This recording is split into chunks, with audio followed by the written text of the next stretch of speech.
우리 하나님 말씀 이사야서 11장 1절부터 보시겠습니다. 이새의 줄기에서 한 싹이 나며 그 뿌리에서 한 가지가 나서 결실할 것이요 그의 위에 여호와의 영 곧 지혜와 총명의 영이요 모략과 재능의 영이요 지식과 여호와를 경외하는 영이 강림하시리니 그가 여호와를 경외함으로 즐거움을 삼을 것이며 그의 눈에 보이는 대로 심판하지 아니하며 그의 귀에 들리는 대로 판단하지 아니하며 공의로 가난한 자를 심판하며 정직으로 세상에 겸손한 자를 판단할 것이며 그의 입에 막대기로 세상을 치며 그의 입술의 기운으로 악인을 죽일 것이며 공의로 그의 허리띠를 삼으며 성실로 그의 몸의 띠를 삼으리라. 그때에 이리가 어린 양과 함께 살며 표범이 어린 염소와 함께 누우며 송아지와 어린 사자와 살진 짐승이 함께 있어 어린아이에게 끌리며 암소와 곰이 함께 먹으며 그것들의 새끼가 함께 엎드러으며 사자가 소처럼 풀을 먹을 것이며 젖먹는 아이가 독사의 구멍에서 장난하며 젖된 어린아이가 독사의 굴에 손을 넣을 것이라. 내 거룩한 산 모든 곳에서 해됨도 없고 상함도 없을 것이니 이는 물이 바다를 덮음같이 여호와를 아는 지식이 세상에 충만할 것입니다. 오늘 우리 살펴볼 내용은 마가복음 1장 21절서부터의 이야기입니다. 21절에서 권세에 의한 증거로 제목을 우리가 잡아놨어요. 그래서 그 권세에 의해서 귀신을 쫓으시고 질병을 고치시는 그런 그 내용이기 때문에 이런 그 내용이 역사적으로 이스라엘에서 모형적 선민국가를 통해서 어떻게 성취되어졌는지 그걸 먼저 확인을 해볼까 합니다. 자, 우리 모세의 오경의 언약대로 이스라엘 백성들이 가나안 땅에 들어와서 창건에 이르게 되어졌어요. 그러나 곧 이제 북쪽 이스라엘과 남쪽 유다를 해가지고 이제 북 이스라엘하고 남쪽 유다하고 분국이 되어집니다. 그런데 이 북쪽 이스라엘은 BC 721년에 아수르 제국에 의해서 멸망이 되어지고 남쪽 유다는 586년에 바벨론의 포로가 되어지는 것이 우리가 유수라고 하는 그런 제목으로 담아놨어요. 이제 유수. 그 다음에 창건과 분국. 그런데 지금 우리가 아까 읽었던 이사야서 11장 내용은 이 북쪽 이스라엘이 아수르에게 멸망되어지기 직전에 이사야라고 하는 선지자를 하나님께서 보내셔가지고 장차 이스라엘 나라가 어떻게 회복되어질 것인지를 예언케 했던 내용이에요. 그러니까 이사야 선지자가 이야기했던 그 내용은 모형적인 국가로 보게 되면 에스라, 느헤미야, 에스더를 통해서 가지고 회복되어지는 것으로 언약이 되어진 내용이지만 이것은 실체적으로 우리 예수님한테 와가지고 이제 실체적으로 성취되어질 것을 모형적으로 예표적으로 보여준 사건입니다. 이것이. 그렇기 때문에 예수님이 이 땅에 오셔가지고 귀신을 내쫓는다든지 또는 병든 자를 고친다든지 이런 내용이 하나님의 권능을 보여주는 일이라 했어요. 지금 권세로 이야기를 하니까. 우리 주기도를 보시게 되면 제일 결론 부분으로 해서 나라와 권능과 영광이 영원히 아버지의 것이라고 우리가 고백을 갖다 해요. 우리는 하나님의 모든 역사 섭리를 통해 가지고 이제 그 하나님에 대한 지식에 이르게 되어지게 되면 모든 만사 만물이 주께로 나와서 주로 말미암고 주께로 돌아간다고 하는 사실을 고백하는 것과 같이 모든 나라, 그 다음에 권능, 그 다음에 영광, 이것이 아버지의 것이라고 하는 것을 시인하는 것으로 배우는 겁니다. 여기서 이 땅에서 우리가 배우는 일은 나라와 권능과 영광이 아버지의 것이라고 하는 것을 배우고 깨닫고 그리고 그걸 찬양함을 배우다가 가는 거예요. 이제 하나님 나라 가서 영원한 하나님 나라에서 영원동토록 저걸 찬양할까 하는 거예요. 모든 영광과 권능과 능력과 권세와 이 나라와 의와 이런 걸 우리 하나님께 있다고 하는 걸 영원동토록 찬양하는 것이 하나님 나라 가서 천국 이 성도들이 노래하는 내용들이에요. 그냥 그거를 이 땅에서 우리가 배울 때 이제 하나님을 영화롭게 하고 그분만으로 즐거워하는 것이 인생의 본분이다 라고 웨스트민스터 신앙 고백을 작성하시는 분들은 그렇게 우리들한테 가르쳐 주신 거예요. 우리는 세상을 살다 보게 되면 어쩔 수 없이 해 아래에서 이제 몸을 입고 살아가는데 그러나 해 아래에서 살아가는 것은 우리의 육적인 존재의 이야기죠. 그러나 천상세계에서는 여전히 신령한 이 하나님의 이 역사를 우리는 보게 되어지고 하나님의 통치를 받고 살아가게 되어지는 겁니다. 이 하나님의 이 통치가 어떻게 이 땅에서 이루어지는 것을 우리가 깨닫게 되어지는 것이다. 이 해 아래 학문인 동양학에서도 천지인이라고 해가지고 세상 세계관을 그들이 정리했다 했어요. 그 이야기는 뭐냐면 하늘의 일이 이 땅에 투영된다는 이야기입니다. 그래서 별자리와 해자리 또는 그 달의 변화를 통해 가지고 이 땅에 무엇을 이루어질 거를 우리가 점도 쳐왔고 농사도 졌고 그리고 우리 모든 지금도 해군에서는 음력을 본다고 그러죠. 왜냐하면 달의 영향을 받아가지고 바닷물이 변화가 되어 있기 때문에 그렇습니다. 모든 해 아래의 하늘, 그 하늘도 땅에 영향을 미치는데 그 하늘의 하늘이야말로 이 땅의 모든 것들을 하나님께서 섭리하시는 통치 원리가 거기에 있는 거거든요. 그런데 우리 얼마 전에 이제 유다복음서라고 하는 것이 등장했다 해가지고 교계에 시끄럽게 한 일이 있었어요. 유다의 그 복음서는 영지주의자들, 그때 당시에 영지주의자들이 12제자 중에 예수님의 말귀를 알아들은 사람은 유다밖에 없다. 그런 그 내용이에요. 그래서 영지주의자들은 영은 이제 그 하나님의 그런 그 지식으로 해가지고 사람 몸에 있게 되어지는데 몸은 악한 것이 되어져서 그 몸으로부터 몸이 이 땅에서 우리가 죽게 되어졌을 때 우리는 신령한 하나님과의 신접이 가능해진다고 보는 거예요. 그 사람들이. 그렇기 때문에 가룟 유다가 예수님을 십자가에 못 박아 죽도록 하신 것은 예수님이 특별히 가룟 유다에게 당부했다는 거야. 네 할 일을 해라 라고 했던 그거를 유다 복음서에서는 예수님이 가룟 유다한테 특별히 이제 빨리 가서 내가 이 육신의 장막으로부터 벗어나도록 네가 꺼내서 시행을 해야 되겠다. 이렇게 명령을 받고 가가지고 예수님을 팔고 급기야 예수님이 십자가에 못 박아 죽는데 일조를 갖다 했다는 것이 유다복음서의 핵심이에요. 그 이야기는 유다복음서에서 보통 그 우리 4대 복음서에서는 가룟 유다가 예수님을 팔아버린 제자로 소개가 되어지고 있잖아요.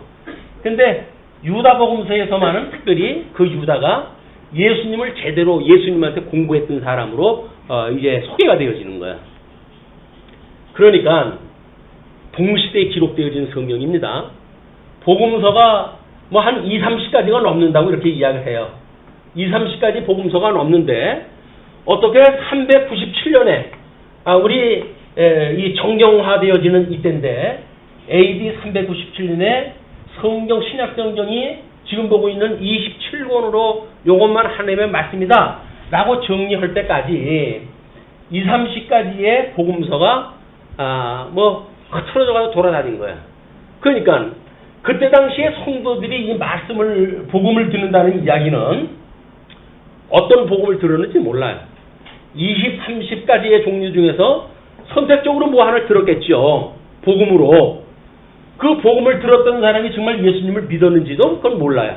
그냥 역사적인 사실이 이렇다는 거거든요. 그런데 하나님께서 우리들로 하여금 이렇게 397년까지 뭐 신약성경 이외에 여러 가지 교훈서라든가 외경이라든가 위서라든가 하는 것들이 이제 막 넘어나고 그래가지고 복음 진리 우리 예수님이 구약성경에서 언약되어진 메시아라고 하는 걸 증거했던 내용하고는 전혀 상관없는 어떤 교훈 내용이라든가 뭐 이런 걸로 해가지고 이제 돌아다니기 시작했다 한 거예요. 그래서 교회에서는 이제 이런 그 위기를 발견하고 이 신약성경을 하나님의 말씀으로 정경화를 해야 되겠다라고 하는 그런 결의에 따라 가지고 이때 당시에 어거스틴을 중심으로 해가지고 신약성경 현재 우리가 보고 있는 27권 이것만 하나님의 말씀으로 우리가 받아들인 거예요. 자, 27권의 하나님의 말씀이 이것만 하나님의 말씀이다 라고 이야기했을 때 복음서가 소개되어진 것이 4종류입니다. 그게 마태, 마가, 누가, 요한복음이란 말이에요. 그러면 그 4가지 복음서는 왜 4가지를 골라내느냐 라고 하는 것에 대하여 뭐 이론이 분분해요. 그러나 성경 신학적으로 본다고 하면 우리 예수님이 구약성경대로 오셨다는 이야기는 그리스도론에 대한 이야기입니다. 그래서 이 그리스도론을 이야기를 하려면 그 그리스도론을 우리가 정리해야 될 중요한 주제들이 필요해요. 그걸 이제 교회 신학적으로 해가지고는 이제 직임에 대하여 또는 신분에 대하여 또는 그의 사역에 대하여 그리고 품위에 대하여 이 4가지 주제를 갖다 해가지고 기독론이라고 하는 신학을 조직을 했어요. 그리고 조직신학이라고 이렇게 이야기를 하는 거예요. 이건 우리 예수님에 대한 것이 이제 성경 66권 전체를 틀어가지고 뭘 말하느냐 그리스도에 대해서 뭘 말하느냐 라고 했을 때 직임, 신분, 사역, 품이라고 하는 이 4가지 큰 주제에 대한 이거를 정립하게 되어진다는 거예요. 신학에 대한 정리가. 근데 우리가 놀랍게도 마태복음을 통해 가지고 이 중보자의 직임을 통한 그리스도인 걸 증거했다 했어요. 그러니까 마가복음을 통해 가지고는 지금 우리가 신분을 통해 가지고 예수가 그리스도라고 하는 걸 증거하는 내용이란 말이에요. 그리고 사역이라고 하는 누가복음을 통해 가지고는 이제 예수 그리스도 어떻게 사역을 했다 하는가를 중심으로 우리가 살펴보게 되어지는 일이다. 또 이 품이라고 하는 그 내용도 이제 우리 요한복음을 통해 가지고 신성과 인성을 하나의 인격으로 가지고 계신 양성을 가진 그리스도 이분에 대한 걸 이제 요한복음을 통해서 공부를 했다 할 거예요. 그러나 마가복음에서도 여전히 지금 우리가 1장부터 5장까지의 주제가 뭡니까? 선제의 하나님, 선제의 그리스도. 선제라고 하는 것은 이미 세상을 짓기 전서부터 존재하셨던 분이라는 거예요. 그리스도라고 하는 이분은 삼위일체 하나님으로서 이미 세상을 지었기 전서부터 계셨던 분이다. 라고 해서 우리는 선제의 이런 그 직임을 우리가 인정하다 하는 거예요. 신분을, 선제의 신분을. 그럼 예수님은 천지를 창조하기 전서부터 계셨던 분이에요. 이것이 지금으로부터 뭐 주전 2000년경에 역사상으로 등장했다 했던 그분이 예수 그리스도라고는 다가 아니라 이분은 복음의 시작으로 이제 이 땅에 육신을 입고 오셔가지고 구약성경에 언약되어진 대로 오셔서 내가 구약성경에 언약되어진 그리스도다 라고 하는 사실을 증거한 내용이 우리 이 서신서의 내용들이란 말이에요. 서신서의 내용이 어떻게 보게 되면 통시적으로 보게 되면 이 4가지가 전부 뭡니까? 예수 그리스도의 출생, 예수 그리스도 고난받는 공생의 사건, 예수 그리스도 십자가에 못 박아 돌아가시는 사건, 그리고 부활하시는 사건, 그리고 더러 승천하는 사건까지 소개가 되어진 것이 4가지 복음서예요. 그래서 세상 사람들은 아니 왜 똑같은 이야기를 이 3권의 뭐 요한복음은 조금 다르다고 하더라도 마태, 마가, 누가복음은 뭐 내용이 비슷비슷해요. 그 왜 비슷비슷한 성경을 가지고 4권씩이나 썼느냐 이렇게 이야기했다 해가지고 그들이 보는 관점으로 해가지고는 마태, 마가, 누가가 보는 관점이 비슷하다고 해가지고 공관복음이라고 해가지고 이름을 따로 정해놨어요. 공관복음이라고 이야기했다 하는 거야.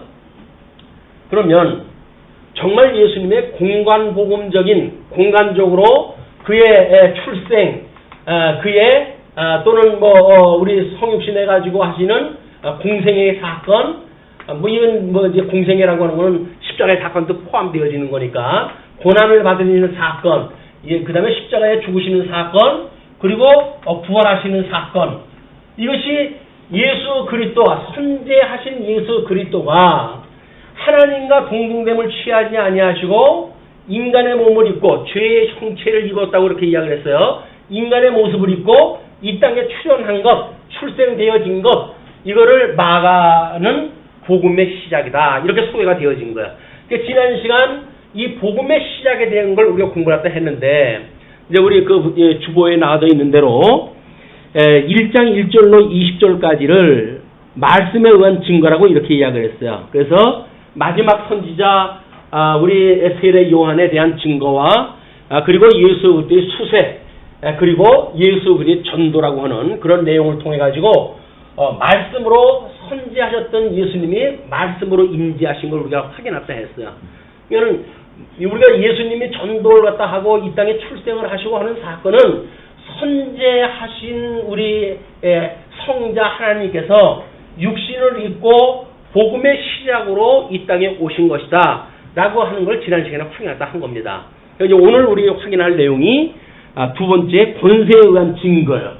이렇게 하시는 당신이 구약에 언약되어진 대로 지금 이걸 성취하시는 그런 사역을 하는데, 이건 모든 권능이 하나님께 있음을 보여주는 선지하시는 성부 하나님과 같다고 하는 사실을 좀 증거하는 내용이란 말이에요. 예수 그리스도가 이 땅에 오셔가지고 이 귀신을 내쫓고 환자를 고치고 이렇게 한다고 해가지고 예수님이 오신 2000년 지금까지도 안수하면 병이 난다는 걸 가지고 복음이라고 이야기를 하는데 그건 가짜입니다. 예수님이 이 땅에 오셔서 복음을 증거한 거는 이 권능이 성부 하나님과 한 가지라고 하는 거예요.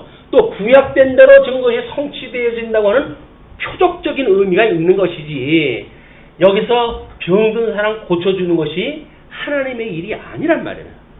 복음을 왜곡시켜가지고 이 해 아래 살아가는 사람들에게 뭔가 인간 중심적으로 인간의 유익을 위해 가지고 성경을 풀어가지고 가르치고, 그런 지도자들이 나름대로 뭔가 이제 교회라고 하는 걸 이루어가지고 성도들을 미혹하게 되어지는 거야. 그 우리 신비주의라든가 세속주의에 미혹당할 수밖에 없는 것이, 해 아래에 있는 사람들은 관심사가 여전히 해 아래에 있는 거야. 그런데 예수님이 오셨을 당시에 로마 제국에 의해 가지고 이제 이 유다는 로마 제국에 의해 가지고 모든 주권을 상실하고 그리고 로마의 통치하에 살아가게끔 되어졌어요. 그리고 여기 종교 지도자라고 하는 사람들은 구약 성경에서 어떻게 메시아를 언약했는가에 대한 것보다는 기능적으로 여기서 이제 사내들이라고 하는 이런 공예를 갖다가 이제 중심으로 해가지고 이 로마 제국의 통치 아래 살아가는 성도들에게 구약 성경에서 언약되어지는 하나님의 뜻이 이것이다 라고 해가지고 율법주의를 강조해가지고 사람들로 하여금 조항에 따라가지고 신앙생활을 갖다 해가도록 만들어 놓은 것이 이 유다의 사내들을 중심으로 종교 지도자들의 행위였어요. 이때의 마가가 이것이 아니라는 겁니다. 로마 제국 아래서 이 로마의 황제가 어떤 왕이 황제의 위를 가지고 너희 백성들을 지금 압제하고 있지만 여기서 압제를 받는 너희들아, 너희들은 이 선제하셨던 하나님, 지금 부활하시고 승천하셔서 하나님 보좌 우편에 앉아있던 이 예수 그리스도, 이분이야말로 대주제가 되시는 분이고, 이 대주제가 되시는 이분이야말로 지금 이 땅을 통치하는 거라고 하는 사실을 증거하는 거란 말이에요. 물론 이거는 예수 그리스도가 지상 사역을 하셨을 때의 내용이에요. 그러나 이 성경이 기록되어진 거는 이미 예수님이 승천하시고 그 이후에 제자들에 의해서 복음서가 기록되어졌거든요. 그러니까 예수님이 너희들 와가지고 이렇게 복음 사역을 한 것은 선지하셨던 하나님, 성자 하나님이 말씀이 육신이 되어 이 땅에 오셔가지고 너희들 황제의 위가 단지를 알고 이 지상세계의 가치를 두고 사는 너희들이지만 이것이 아니라 하나님 나라의 영원한 무궁한 그 하나님의 권능을 가지고 우리 주님이 와가지고 바로 구약성경에 언약되어진 메시아라고 하는 사실을 증거해서 여기에 압제로부터 너희들을 속지 마라. 그래서 이거로부터 위로를 갖다 하시고 하나님 나라의 소망을 두게 하시는 일이 마가복음서의 지금 증거 내용이란 말이에요. 여기서 뭐 1장 시작하자마자 병자 고치는 이야기 이런 게 나오니까 옳았구나 땡이더라 뭐 이렇게 해가지고 병자 고치는 것이 기독교라고 이야기를 하면 안 돼요. 그거는 기독교를 아주 싸구려 기독교를 갖다 만드는 일들입니다. 해 아래 이 가치, 세속적인 거에 가치를 두고 살아가도록 성도들을 미혹하는 일이란 말이에요. 적어도 해 아래에서 우리가 이 나쁜 정치가들에 의해 가지고 압정에 우리가 시달리고 있을지라도 너희들은 저 영원한 하나님 나라가 있다고 하는 것을 기억하고 거기에 소망을 두고 그리고 이 땅에 이 악을 갖다 네가 거슬려 이겨라. 그런 거 이야기예요. 왜? 너희 주님께서 이걸 이기고 승천하셨으니 주님께서 너희들에게 성령이 오시게 되면 증인이 되겠다고 약속하지 않았냐? 너희들이 그런 예수를 그리스도로 믿고 이 세상을 이기도록 해라. 라고 하는 것이 마가의 기록의 원리인 거예요. 이게 기록의 내용이다. 우리는 복음서를 시작을 해서 복음의 시작이라고 했던 복음서를 통해서 서신서를 우리가 이제 통해 가지고 우리 지상 사역을 갖다 했던 이 주제가 끊임없이 주님의 몸된 교회를 견인하게 하시는 이게 원리로 해가지고 작동되어진다고 하는 걸 수작 확인하다 하고 있습니다. 그러니까 오늘 확인하는 그 내용을 가지고 우리 예수님이 권능이 성자 하나님 이미 선지하셨던 분이기 때문에 그 권능으로 이 땅에 오셔가지고 환자를 고치고 귀신을 내쫓는 일이 있구나 라고 하는 걸 기억하는 시간이 되어졌으면 좋겠습니다. 자, 그러면 마태복음 1장 21절부터 28절 보시게 되면 더러운 귀신을 내어쫓는 권세로 자기를 증거하십니다. 그들이 가버나움에 들어가니라.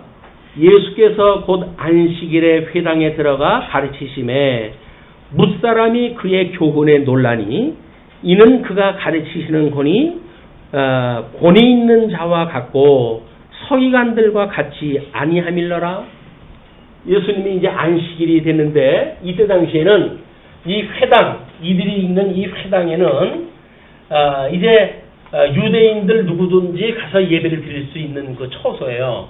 거기에 뭐 사회자라든가 관리자의 허락을 받게 되어지게 되면 강론을 이제 하는 시간을 갖다 주게 되어지는데 이 산헤드린의 그 공회라고 하는 그것도 지금 우리 예배 형식대로 찬송하고 기도하고 그리고 말씀을 선포하는 이런 것들이 이제 있던 때예요.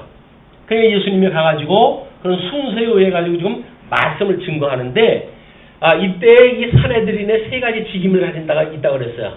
서기관, 그 다음에 장로, 그 다음에 제사장. 이 세 부류가 한 70여 명을 묶어가지고 산헤드린 회원으로 이제 세워놨는데 이 서기관들이 하는 일은 구약 성경을 연구하고 또는 그거를 전송하기 위해 가지고 필사를 하고 끊임없이 그 일을 다 하는 일들이에요. 이 서기관들은 그러기 때문에 구약 성경을 연구하는 사람들이거든요. 연구하는 사람들이 성경을 가르칠 때에 이 성경을 보고 가르친 것이 뭡니까? 율법을 행해라 라고 가르쳤으니까. 근데 예수님이 와가지고 복음을 증거하는데 예수님이 증거하는 그 복음의 내용은 서기관들이 가르쳐주는 건 좀 다른 거예요. 그리고 그 말씀에 권위가 있어요.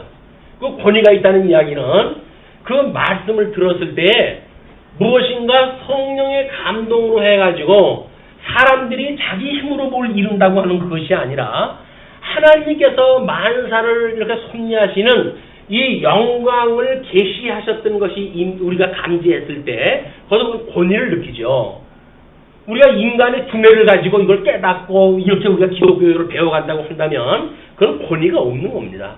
말씀의 권위, 이 말씀은 살았고 운동력이 있어가지고 성령께서 우리로 하여금 우리 끊임없이 그렇게 이야기를 하죠. 깨달아, 알고, 믿어, 경외하게 하시는 일이 성령께서 하시는 성령을 깨닫고 살아가는 성도들에게 하는 인식의 작업이에요, 이게. 성령께서 하시는 인식은 우리들의 성령을 목사가 가르치면 성도는 배우고, 그리고 깨닫고 우리가 살아가는 일은 성도가 자기 나름대로 적용을 시켜서 살아가고, 이런 개념이 아니에요. 성령께서 우리 교훈을 주시면 그걸로 깨닫게 하시고, 알게 하시고, 믿어지게 하시고, 경외하게 하시는 우리의 모든 인격적 삶, 전인적인 삶을 하나님께서 하신다고 하는 걸 믿어지게 하는 일이에요. 그러니까 여기서 예수님이 그 복음을 증거했을 때 서기관들이 하는 말과 달리 권위가 있는, 권세 있는 말처럼 그들이 감지했다는 이야기는 뭐예요? 뭔가 깨달아 알고 믿게 되어지는 감동이 있게 되어진다는 거예요. 현장에서야 그게 금방 경외하는 일이 있겠습니까만은 이제 그들이 말씀을 듣고 삶의 현장에 나가게 되면 경외하는 삶이 나오겠죠. 예수님을 따른다든지 이런 일이 나오게 되어지니까. 그래서 지금 우리 이렇게 성령의 사역이 무엇인가, 말씀의 권위가 무엇인가 라고 하는 사실이 성령의, 우리 이 성령, 지금도 우리 주님께서 보내준 성령을 우리가 믿는다라고 하는 이야기예요. 지금 이 말씀이 선포되어지는 이곳에 성령이 함께 하신다고 하는 이야기가 성령께서 강론자에게 말씀을 전하게 하시고 또 대중에게 듣게 하시고 그리고 깨달아지게 하시고 믿게 하시는 일이 성령 사역이란 말이에요. 성령의 사역. 이게 인간들이 해가는 게 아니에요. 이게 옛날에 서기관들이 가르쳐줬던 이야기라고 한다면 물론 교사가 그렇게 읽어가면 그렇게 할 수가 있겠죠. 그러나 성령께서 하신다고 한다면 성령의 인격적인 작업은 지금 한 생명, 예수 그리스도로 말미암아 거듭나고 중생한 한 생명이 되어진 모든 성도들, 주님의 몸된 교회의 성도들에게 이것이 유기적으로 지금 작동이 되어지고 있단 말이에요. 지금은 이제 그 유기적으로 작동되어지는 거를 우리 모든 환경 문제를 가지고 너무나 자연스럽게 이제 감지가 되어져요. 그죠? 어디 아프리카 쪽에서 무슨 세균 하나가 이제 등장을 하게 되면 워낙 출입하는 사람들이 많아지니까 지구 반대편에 있는 데까지도 그 오염이 되어져 가지고 난리가 치고 그러는 거 아니겠어요? 이 세계는 정말 하나의 뭔가 시스템으로 돌아가고 있단 말이에요. 눈에 보이는 세계도 하나의 시스템으로 돌아가는데 우리 주님께서 만들어 놓으신 하나님의 나라, 또 이 하나님의 권능으로 해가지고 말씀으로 해가지고 우리에게 무슨 어떤 하나님의 권위를 부여하시는 일들, 말씀의 운동력, 이런 것들이 하나의 유기적으로 돌아간다고 하는 걸 믿어지는 것은 믿지 않는 게 더 어렵습니다. 이 세상에 조금 정보를 가지고 있다고 한다면 교회에서 일어나는 일을 믿지 않는 게 더 어려워요. 왜? 눈에 보이는 세계 속에서도 이게 이제는 우리나라만의 문제가 아니에요. 전 세계의 문제예요.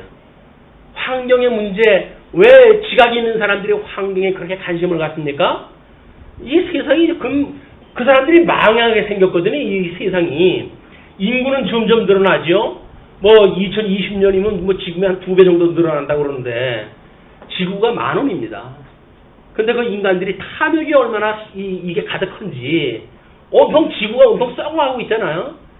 돈을 벌기 위해 가지고는 어린아이들 호흡기에 그게 어떤 나쁜 영향을 뻔히 미치는지 알면서도 돈을 벌어먹겠다고 해가지고 그걸 팔아먹는 인간들이 그게 외국 기업들로 해가지고 대한민국에 들어와가지고 장사 노릇을 하고 있는 거예요.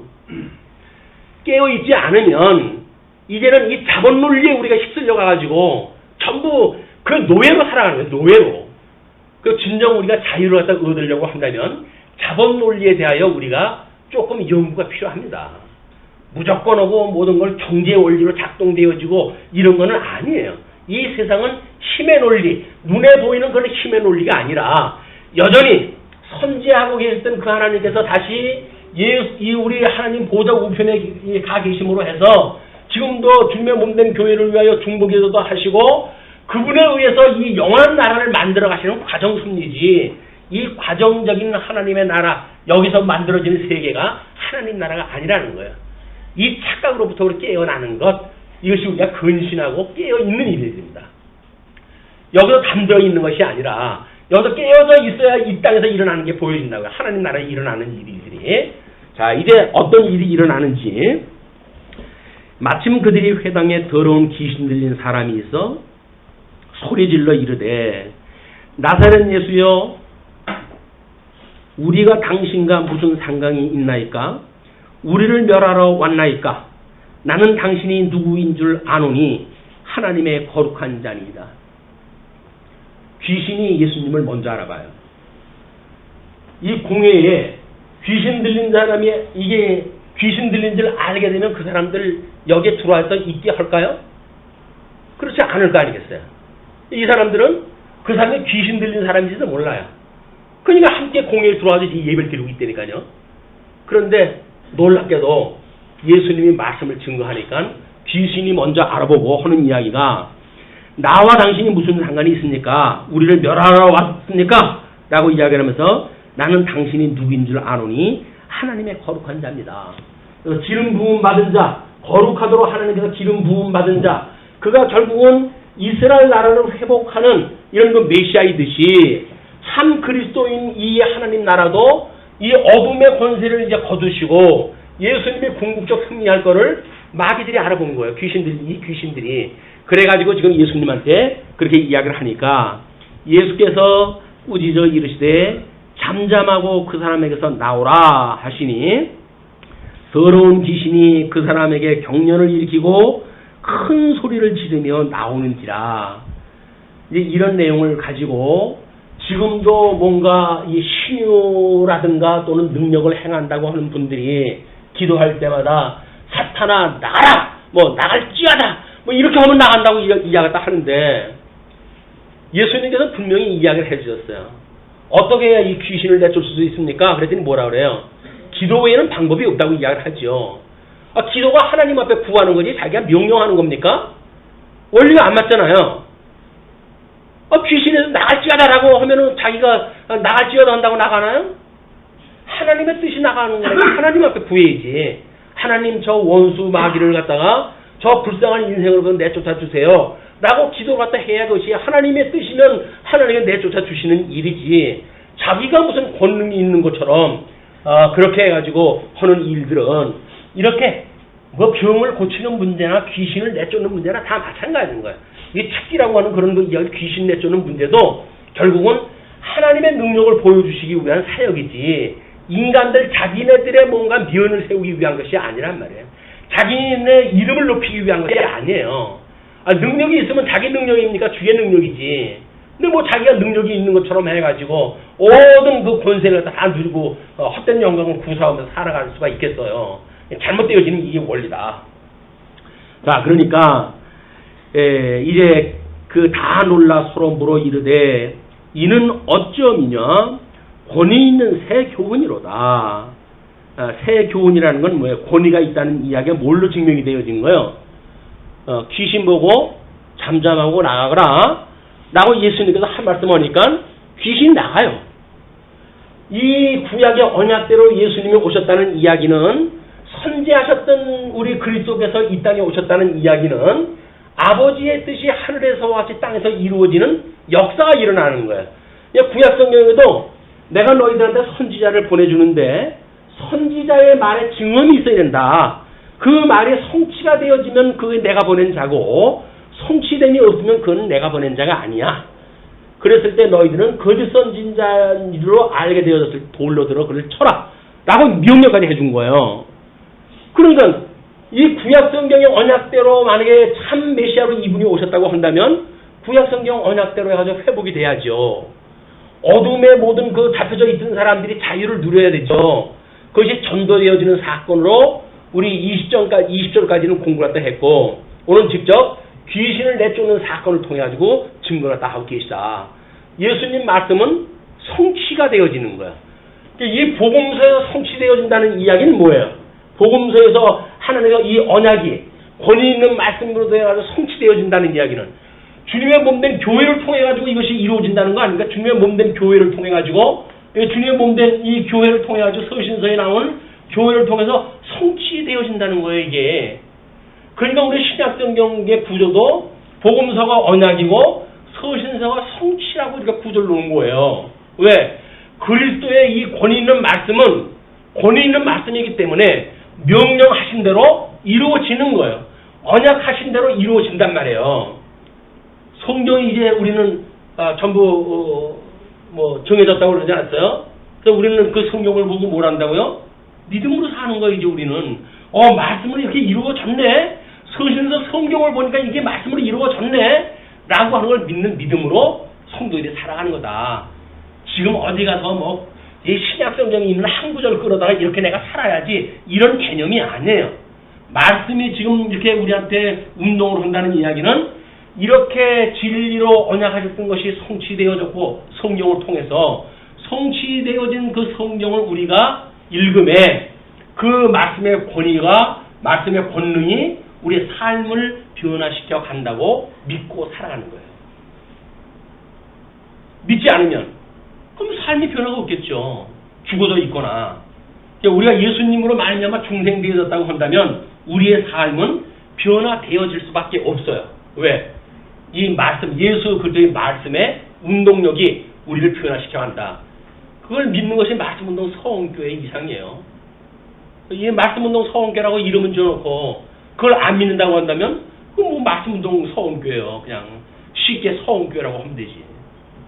말씀운동 서원교회라고 하는 것은 이 말씀이 지금도 살아있고 운동력이 있어서 하나님 보좌 우편에 계신 그 주님에 의해서 우리의 삶을 변화시켜 가고 계시다. 그걸 믿는 감동을 가지고 이 세상을 능히 이겨나가는 이런 지혜가 있었으면 좋겠습니다. 다음 그 29절로 32절 보게 되면 베드로의 장모의 열병을 고쳐주는 권세로 이제 증거를 다 하는데 회당에서 나와 곧 야고보와 요한과 함께 시몬과 안드레의 집에 들어가시니 시몬의 장모가 열병으로 누워 있는지라 사람들이 곧 그 여자에 대하여 예수께 여짜온데 나아가사 그 손을 잡아 일으키시니 열병이 떠나고 여자가 그들에게 수종드니라. 권위 있는 말씀은 어떻게 되어진다고요? 열매로 맺어지는 거예요. 말씀의 운동력이 있어가지고 실현이 되어지는 겁니다. 32절로 34절 여러 병과 귀신을 내어 쫓는 권세로 증거하시죠. 물론 거기서 베드로가 결혼을 갖다 했기 때문에 장모가 있는 거다 이런 거는 우리 신약성경 서신서에 가게 되면 충분히 설명되어지는 일이고 사실이니까 또 이렇게 기록되어졌겠지. 그걸 다른 어떤 그 문법적으로 우리 확인하고 그러는 거는 시간 낭비인 것 같습니다. 다음 저물어 해질 때에 모든 병자와 귀신 들린 자를 예수께 데려오니 온 동네가 그 문 앞에 있더라. 왜 있을까요?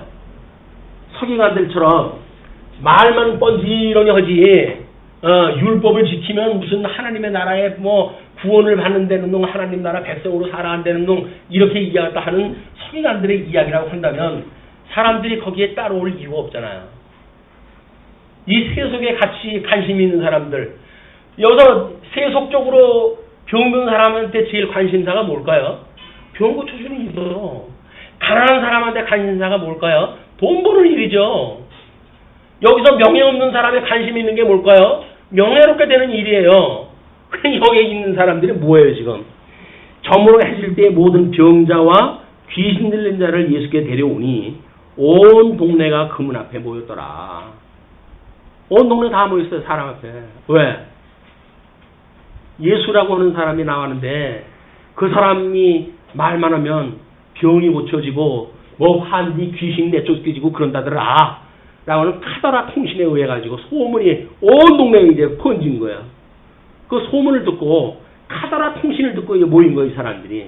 예수님을 본 적도 없고 예수님 복음을 들은 적도 없어요. 그냥 병 고쳐준다고 하는 그 카더라 통신만 가지고 지금 모인 거야.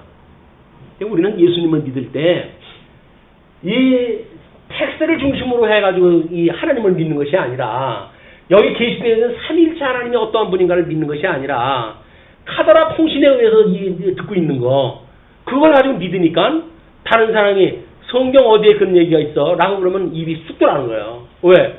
본 적도 없고 읽은 적도 없거든요. 다만 들은 적은 있어요. 누구한텐가. 근데 그게 전부 약장사한테 들은 거야. 아니면 사람들 불러 모으는 풍악쟁이들에 의해 가지고 들은 얘기인지도 모르죠. 그런 게 아니다. 자, 그러니까 이제 예수께서 각종 병이 든 많은 사람을 고치시며 많은 귀신을 내쫓으시되 귀신이 자기를 알므로 그 말하는 것을 허락하지 아니하시니라.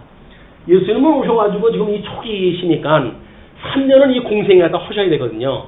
그러니까 귀신 들린 자들이 자꾸 구약에 언약되어진 메시아라고 하는 걸 나발을 불고 그러게 되면 대적자들이 온다든지 뭐 이렇게 하지 예수님이 사역하는데 방해가 되어지니까, 그래서 예수님의 필요에 의해서 이 전도를 갖다 하고 이렇게 하실 계획이 있기 때문에 귀신 내쫓아 준 사람들한테는 이딴으로라도 이딴속을 시키는 겁니다. 근데 이딴속을 시키는데 그건 예수님의 뜻이에요. 예수님이 그냥 그렇게 너희들 이딴속 하는 게 좋겠다라고 이야기를 한 건데 하나님께서는 그렇게 두시질 않아요.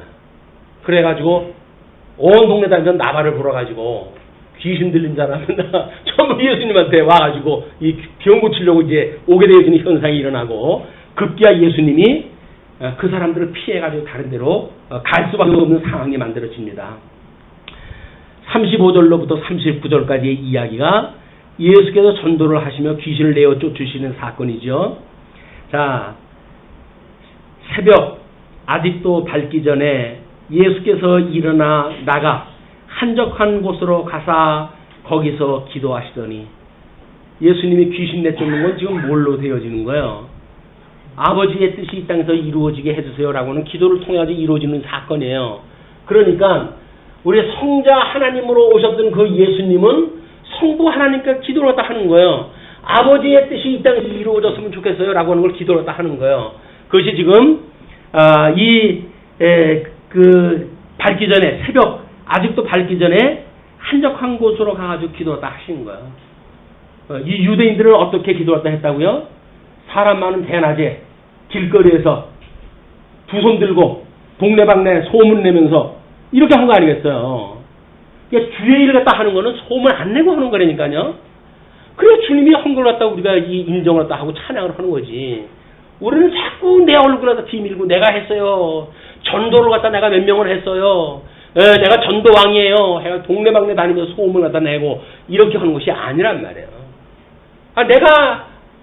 내가 드러나지 않아도 주님께서 한 걸로 이거 다 드러날 거 아니겠습니까? 근데 왜 자꾸 내가 드러나야 보여지나요? 그게 여전히 주님보다는 나의 영광을 높이겠다고 하는 타락되어진 인간의 본성인 거예요. 하나님 자리에 올라가고자 싶은 인생들의 이런 그 오해다. 자, 그렇기 때문에 예수님께서는 한적한 곳으로 가서 기도를 했다 하셨어요. 우리 마태복음 5장 산상수훈을 하셨을 적에는 어디에서 하라고 그랬어요? 골방에서 하라고 그래요. 골방에서. 자, 예수님께서는 이제 한적한 곳에 가가지고 기도를 했다 하시고, 시몬과 및 그와 함께 있는 자들이 예수의 뒤를 따라가 만나서 이르되 모든 사람이 주를 찾나이다.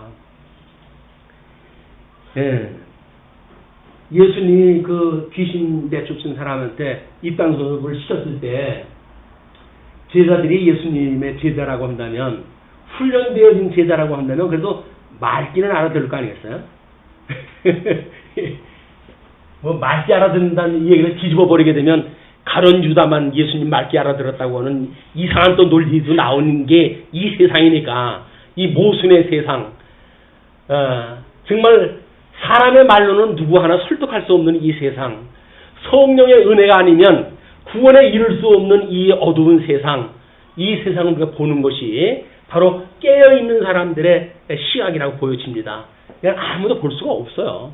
그냥 말만 논리적으로 설득력이 있으면 그래? 라고 해서 따라갈 수밖에 없는 거예요. 제자들이 혼내는 이야기가 예수님이 그렇게 피해가지고 이제 기도까지 했는데 따라가가지고 뒤를 따라가가지고 만나가지고 혼내는 이야기가 모든 사람이 주를 찾나이다. 어떻게 하라는 거예요? 어저께 했던 일 계속 해라고 얘기해. 예수님께서 이렇게 말씀하십니다. 이르시되 우리가 다른 가까운 마을들로 가자. 왜? 그래서 다 소문나가지고 카더라 통신 가지고 있는 사람들은 이제는 이걸 돌이키기가 점점 어려워져요. 왜? 이 선입견으로 해가지고 자기 세계가 이미 만들어졌거든요. 예수만 붙들면 이 병 고친다고 하는 걸로 굳어져 있기 때문에 예수님께서 야 그쪽까지 말고 다른 데로 가자. 다른 데로 가셔요. 왜? 토닥한 데서 하는 게 더 낫지 않나요? 많은 사람들 알아듣고 예수님은 그게 다 소용없다는 거예요. 주님의 몸된 교회 우리 전도하는 것도 마찬가지예요. 이렇게 해가지고 사람들 긁어먹어가지고 뭐 한다는 건 아무 소용도 없어요. 주님께서 어떻게 해가시는지 나의 마음, 나의 인격은 나의 삶을 어떻게 변화시켜 가시는지 이걸로 해가지고 삶의 증인의 역할을 한다고 했을 때 증인으로의 나의 어떤 역할로 인해 가지고 다른 사람이 복음을 듣게 되어진다고 한다면 주님께서 하신 일 아닙니까 이게. 주님께서 하신 일이에요. 주님께서. 우리가 뭘 했다고 그러지 마십시오. 우리가 전도회를 구성해가지고 우리가 전도를 위해서 뭘 했다 이렇게 하지 마세요. 우리는 뭐예요? 주님께서 한 걸 깨달아가는 시간들이 전도회를 통해서 그걸 배우는 거예요.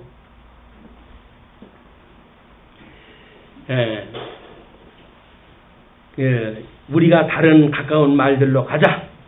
거기서도 전도하리니 내가 이를 위하여 왔노라 하시고 전도하러 오셨대요.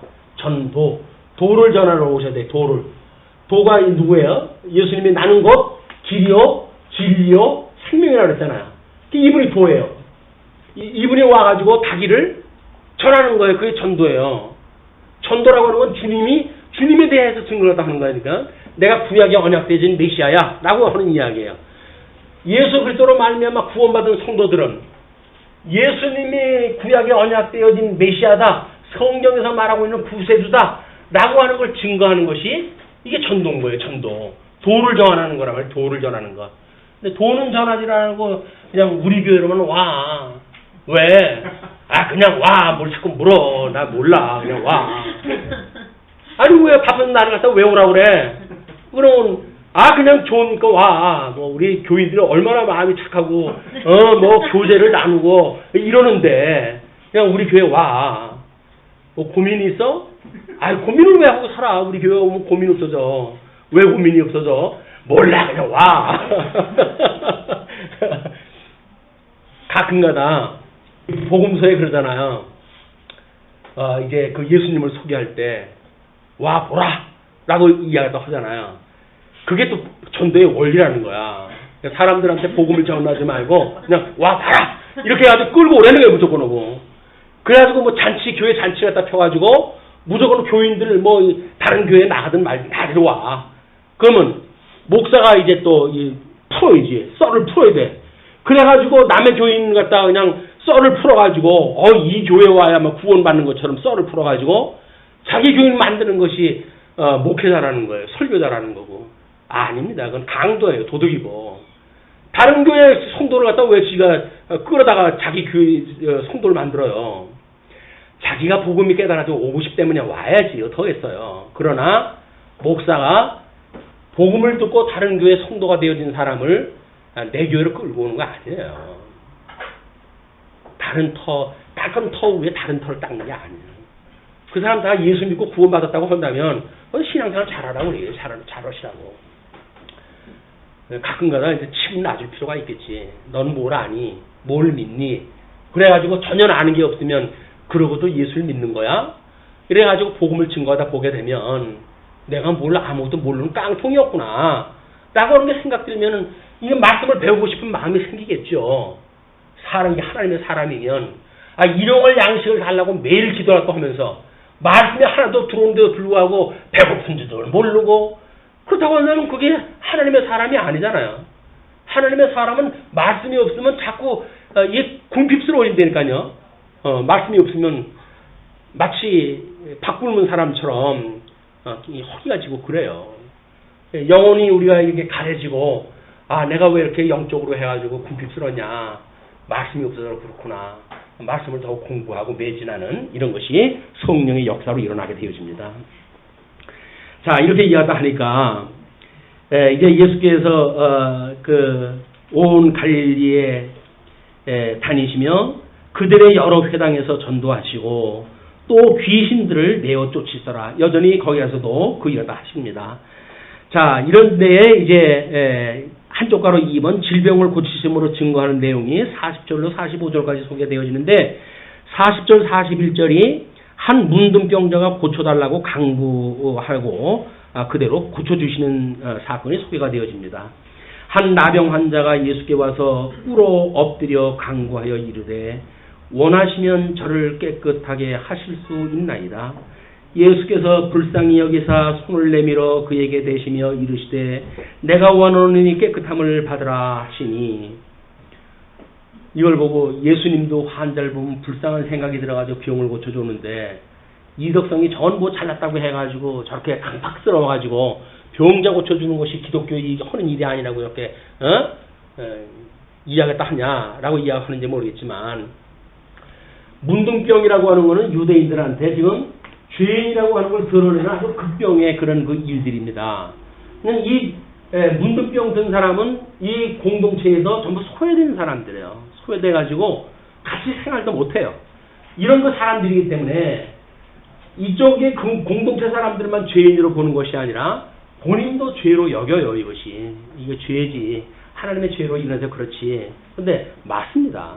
이제 우리 이제 이 2장서부터 5장까지 나머지 선제 부분에 대한 걸 이야기할 때 2장 3장은 하나님의 의를 증거하는 내용으로, 3장 4장은 하나님 나라를 증거하는 내용으로 선제 대신 그리스도를 소개가 되어지는데, 이 죄로 인해 가지고 우리가 이 사람들이 봤을 때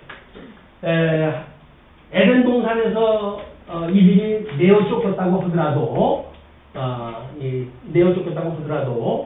노아의 홍수가 있기 전까지는 몇 살을 살았어요? 1000년을 살았어요. 1000년을 살았는데 노아 홍수가 나고 그럼에도 불구하고 바벨탑을 쌓고 하나님 앞에 산산조각이 나고 그리고 죄가 반영이 되어져 가지고 지금 이제 숫자까지 온 거예요. 그래서 다윗의 노래에 70이요 강간은 80이라고까지 이야기가 되어진 겁니다.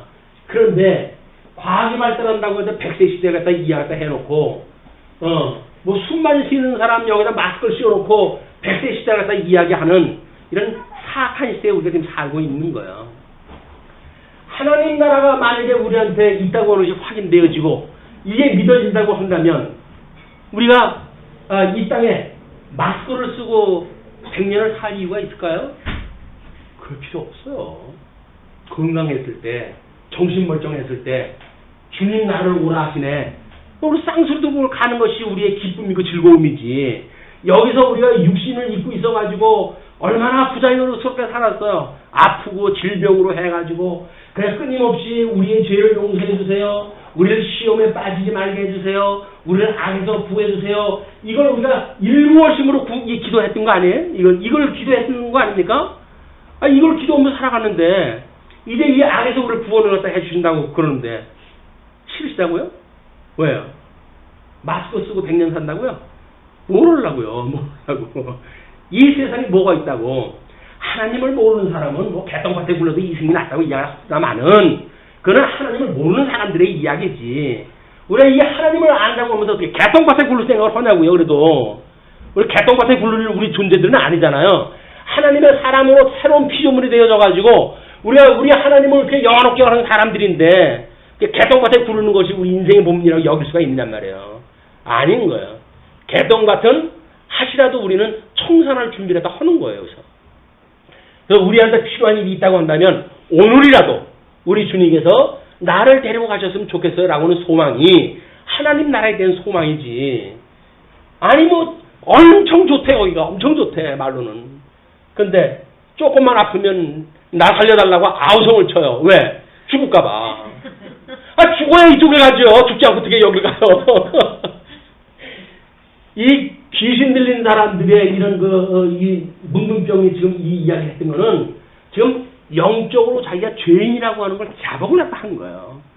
그랬을 때 주님께서 보시고 이걸 불쌍히 여기신 겁니다.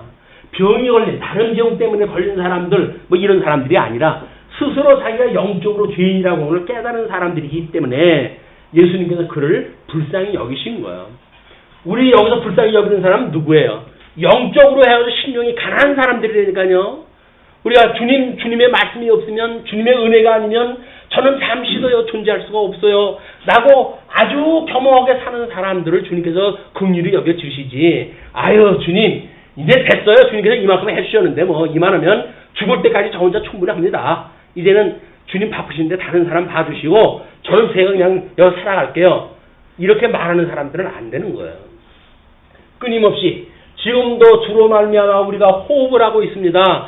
주께로 말미암아 내가 이렇게 존재하고 있습니다. 주로 말미암아 서며 기도하며 있습니다. 라고 고백하는 사람들이야말로 주님께서 붙들어 주시고 있는 은혜의 장로 안에 있는 사람들이다. 자, 그러면서 이제 그렇게 하니까 원하노니 깨끗함을 받으라 하시니 곧 나병이 그 사람에게서 떠나가고 깨끗하여진지라. 이게 깨끗하게 졌다는 이야기는 뭐예요? 비가시적인 입장에서 보게 되면 죄의 사함을 받았다는 이야기란 말이에요. 이 사람은 그 죄의 사함을 받았다는 이야기 때문에 절차를 따라가지고 뭐라고 그럽니까?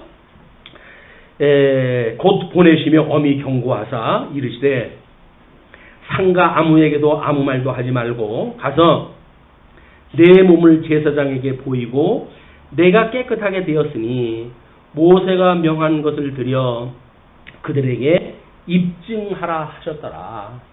문둥병에 대한 규례가 있었잖아요. 이제 그 규례대로 제사장한테 보이게 되면 검사했다 해가지고 문둥병이 낫다고 하는 걸 인정하게 될 것이고 그렇게 되어지게 되면 규례를 따라가지고 하나님 앞에 제사를 드려라 그 이야기예요. 그건 이미 예수님으로 인해 가지고 이 어둠에 거친 그런 그 상태입니다. 그러나 율법적으로 아직도 예수님이 다 이루시기 전까지 그걸 일을 다 해야 되니까 제사장들에 의해 그걸 보이라는 이야기예요. 다만 지금 내가 널 고쳐줬던 이야기 그런 건 입을 다물었으면 좋겠다 이렇게 이야기가 다 하시는데 그러나 45절에 그러나 사람이 나가서 이 일을 많이 전파도 많이 했대요. 왜 그럴까요? 죄가 많은 곳에 이 은혜가 많은 거예요. 은혜가 많은 거예요. 이 은혜의 그런 그 복음을 전하지 않고는 견딜 수가 없는 거야. 주님께서 말을 하지 말라고 그러는데도 불구하고 그 말까지 전해야 돼, 이제는. 너무 감격스러워가지고, 어떻게 이걸, 나의 이 허다한 죄를 용서해 주셨다고 그러는데, 다른 사람은 죄가 졌는데도 불구하고 멀쩡히 살아가고 있잖아요. 사내들인의 이 거짓 지도자들, 죄 투쟁이나 살아가면서도 불구하고 배를 두드리며 살아가고 있잖아요. 근데 나는 죄가 많아가지고 문둥이로 살아가고 있으니 주여 나를 불쌍히 여겨주소서 라고 했는데 주님께서 정말 불쌍히 여겨줘가지고 병을 고쳐주셨단 말이에요. 그러니 이 사람의 이 은혜가 진실한 은혜의 감격인 거예요. 우리는 예수님이 나를 죄를 용서해 주신 것 때문에 감사합니다 라고 이야기를 하면서 우리가 우리에게 잘못한 사람을 용서해 준 것처럼 우리의 죄를 용서해 주세요 라고 하는 주님이 가르쳐 주신 기본 기도도 우리가 무시한다고 한다면 우리는 가짜로 용서받은 거예요. 가짜로 용서받은 거. 어떻게 1만 달러한테 탕감받은 사람이 100달러 빚진 자를 탕감을 갖다 안 해주냐고요. 거짓말이지. 내가 1만 달러한테 탕감받았다고 한다면 100데나리온 빚진 자 탕감하는 것이 기본적인 거, 기본적인 복음. 그게 은혜의 감격이라니까요. 근데 이 은혜의 감격 없이 뭐가 행복해요. 뭐가 감사하고 뭐가 기뻐요. 우리 성도의 삶이라고 하는 것이 은혜에 따라 살아가게 되어지는 거다. 끊임없이 우리 서신서 기자들이 뭐라 그래요? 하나님과 예수 그리스도로조차 은혜와 평강이 너와 함께 하기를 빈다. 은혜와 평강. 하나님과 원수 되어졌던 우리들이 하나님과 상통이 되어져서 하나님의 뜻을 분별하게 되어지고 하나님 뜻 좋아하는 걸 내 뜻도 좋아지고 그러니까 마음의 심령에 평강이 오는 거예요. 바깥에는 끊임없이 로마 제국에 의해 가지고 말할 수 없는 공격이 있어요. 이 비진리를 전하는 자들이 예수 믿으면 잡아 죽인다고 해가지고 공갈도 나요. 그럼에도 불구하고 우리는 예수 그리스도를 믿는 그 믿음으로 평강을 누리면서 하나님과 교통으로 살아가고 성도와 교제를 하면서 살아가게 되어진다. 이것이 전폭적으로 하나님의 은혜로 말미암은 거예요. 그래서 하나님과 예수 그리스도로조차 은혜와 평강이 너희와 함께 계실지어다. 끊임없이 강구하는 거다. 그러면 얼마나 중요했으면 서신서를 보낼 때마다 인사말로 이걸 했을까요? 겉인사가 아니에요. 겉인사가 아니에요. 정말 우리가 하나님 앞에 이걸 구해야 될 일이에요. 은혜를 구하고 평강을 구하고 세상의 이 헛된 평화에 거짓 평화에 우리 쏙지 말게 해주세요. 이 지금 로마 제국의 이 제국은 이 세계 일대를 지금 장악하고 있는 거 아닙니까? 이 로마 팍스라고 그래가지고 이 중세 때도 이 로마의 그 통일 왕국으로의 이것이 너무 부러워가지고 교회가 로마 흉내를 낸 거 아니겠어요? 교황 제도로 해가지고. 왜?